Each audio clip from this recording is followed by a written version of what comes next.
Oluvannyuma lwa poliisi okulemesa Patrick Oboi Amuriat okuba enkuŋŋaana olunaku olw'eggulo n'olwaleero ebukeereza Nkokola n'ebataayiza okuviira ddala ku woteeri gye babadde beeteeseteese okusimbula mu kibuga ekya Fort Portal. Wabula oluvannyuma bamaze ne bagenda ekitaggwenda mu disitulikiti eya Kamwenge gy'akoledde olukuŋŋaana era abasuubiza okubakolera enguudo ng'ayiseemu wamu n'okubataasako ebisolo eby'omu nsiko ebibafuukidde ekizibu. Elephants are coming from the park, killing people.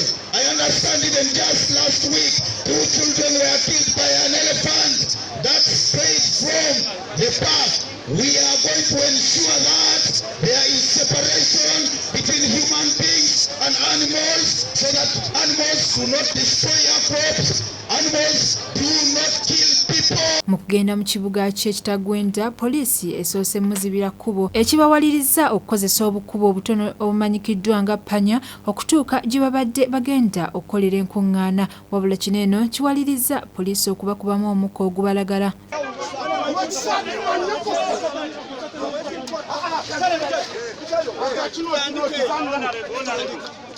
Tukikuba bukubi kino kiyinza tulema.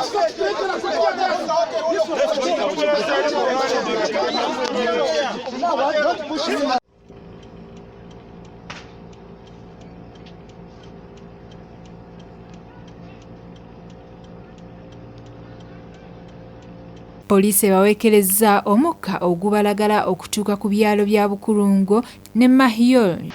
This is carelessness.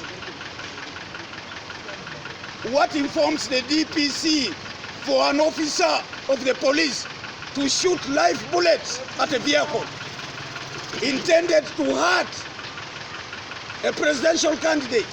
How could you do such a silly thing? And the man who has done this is not a police officer.